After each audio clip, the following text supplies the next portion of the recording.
Hey friends, welcome to Post to Post. Thank you so much for joining me today, taking the time of your day to join me for this video. I appreciate you. If you're new, my name is Neil, and today we're talking about potential NHL Stanley Cup playoff matchups, okay?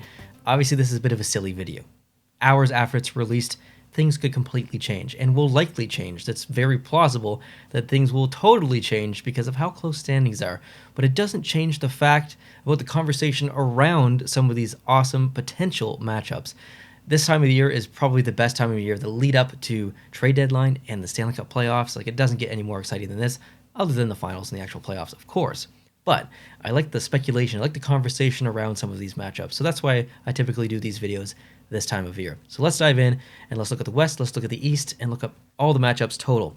I'm actually just going to throw the entire standings up here next to me so we can go through this.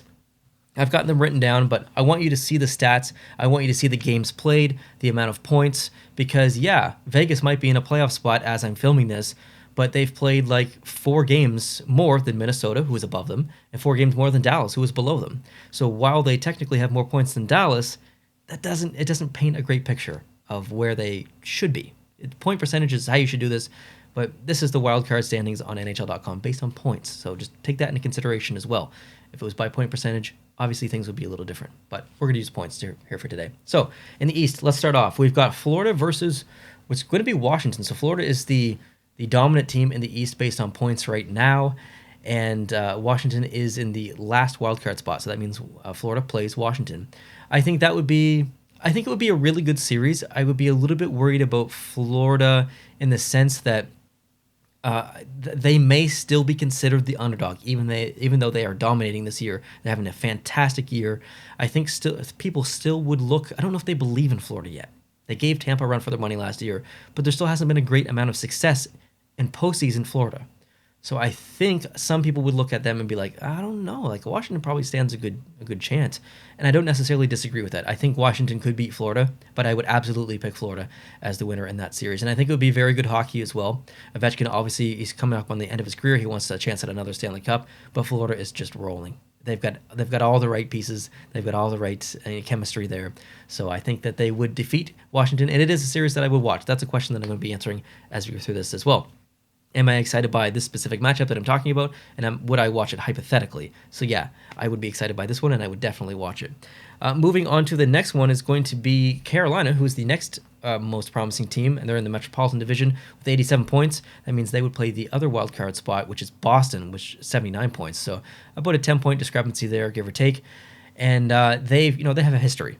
Boston and Carolina definitely have a history, and I think it would be closer than most people think. Like, I don't think you could just give it to Carolina. Carolina would be the favorite, but I don't think you can count Boston out. They have so much playoff experience and so many guys who just know how to win and turn it up to the next level.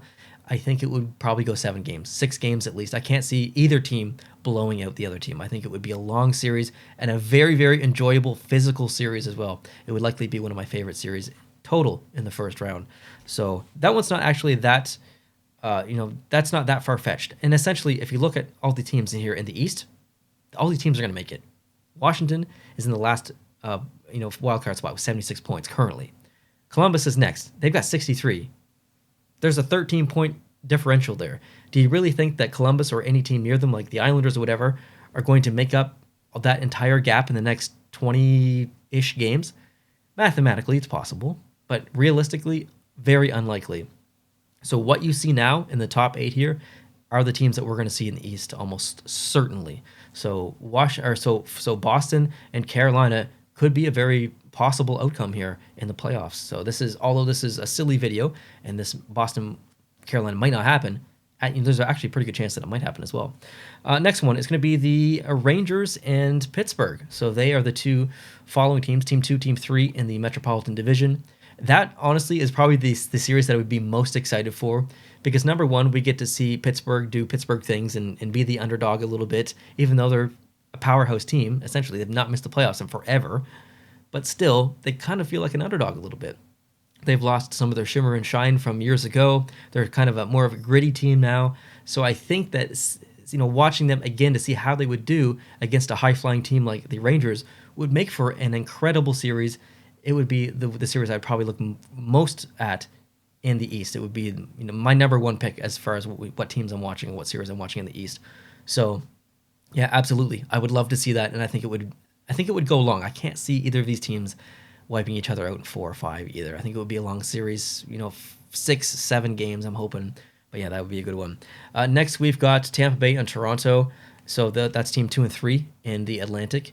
And again, exciting series. There's no bad series in the East right now. I think everyone could find a reason to watch any one of these series, even if you're not emotionally committed to any of these teams. Maybe your team didn't make it, like mine, Canadians.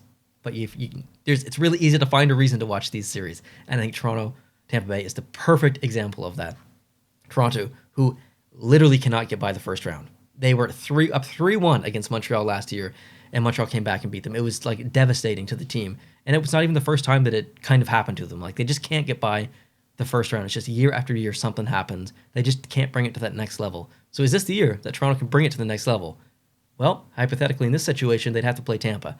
Can they do that against Tampa? I personally don't think so. I 100% predicted that Toronto would beat Montreal last year, even against my own team. And I was wrong. So if they can't beat Montreal, how are they going to beat Tampa this year? I just don't see it. So I would pick Tampa from this year, obviously defending Stanley Cup champions 2 years in a row. So I would assume that Tampa would beat Toronto, but hey, who knows? I think it would be a great series either way. They play very similar games, so it would be an enjoyable series to watch. So that wraps out the East. Let's move on to the West, actually. I need to scroll down on my page here. And there's lots going on, okay? It's a little bit more intricate than the Eastern Conference. But first up, we've got Colorado versus Vegas. Slightly silly series to talk about because Colorado is dominating not only their division, but the entire conference in the West. But Colorado would play Vegas in this scenario. Vegas has 68 points, and I mentioned this earlier. 68 points, but they've got 62 games played. Minnesota's got 58 games played with 72 points just ahead of them, and Dallas has 58 games played with 67 points, so they're 1 point behind, 4 games in hand, and even teams below that. Vancouver's got 61 games played with 67 points, so they're got 1 game in hand, and they're 1 point down. And even below that, Winnipeg, there is a very good opportunity that some of those bottom teams may be able to pass Vegas, because one specific statistic for Vegas that you should be paying attention to right now is their record. Vegas has not been playing well. They're on a 5-game losing streak, okay? Vegas might miss the playoffs. It's very possible right now. If the trend continues, Vegas will not be in the postseason, which is kind of crazy to think about. But yeah, in this scenario, Colorado would play Vegas. There would be a bit of a revenge scenario happening there, and Colorado would just wipe the floor with Vegas. I think, at least I felt that way last year, and I guess that technically didn't happen, but I think it would have to happen. Colorado could not let that happen, so that Colorado would be my pick, and I would absolutely be watching that series. Two of my favorite teams. I would definitely be watching that. Next is going to be Calgary versus Minnesota. So Calgary is ahead in the Pacific, and they have 79 points, a 5-point gap on Los Angeles. It's very likely that LA or Edmonton probably won't catch Calgary. So Calgary will be playing one of the wildcard teams, and right now that is Minnesota. But that could possibly change depending on St. Louis and Nashville. But yeah, Calgary versus Minnesota. I think this would be an extremely underrated series. I feel like not a lot of people would watch this series. Obviously, Minnesota Wild fans would. Obviously, Calgary fans would. But I don't think the typical hockey fan would tune into this one.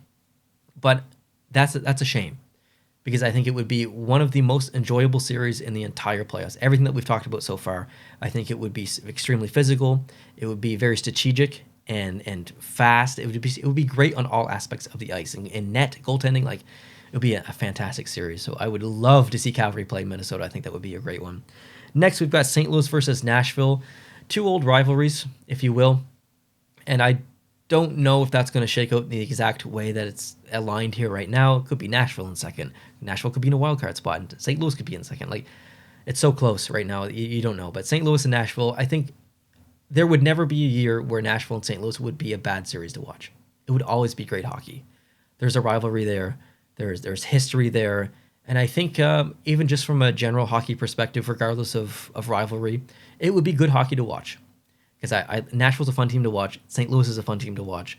Sometimes each team is extremely inconsistent, so you're not really sure which team you're going to get night in and night out. But it would be an enjoyable series, that's for sure. Wouldn't be my first pick to watch in the West, but it would definitely be on my radar. And then the last one is going to be Team 2 and Team 3 in the Pacific, which is going to be Los Angeles and Edmonton as I'm filming this. So Los Angeles has 74 points. Edmonton has 70. I don't know about this series. I think that I would watch every single game just because I'm rooting for McDavid to get into the second round. He's been there before, but can he go further? So I'm like selfishly rooting for McDavid and Edmonton from that perspective. But at the same time, I don't like how the team is built. I think the fans can be extremely biased towards Edmonton. They think that they're a deep team. They're clearly not. Like objectively and statistically, they're just not a deep team. But some Edmonton fans just will die on the hill that they're a deep team. It's proven year in and year out that they're not. And so from that perspective, I want them to lose just to further prove the point that they're not a deep team.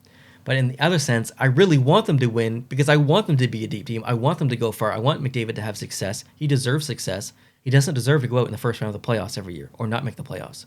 This kid, this man, deserves to go deep in the playoffs. So let's see it. But you've got LA.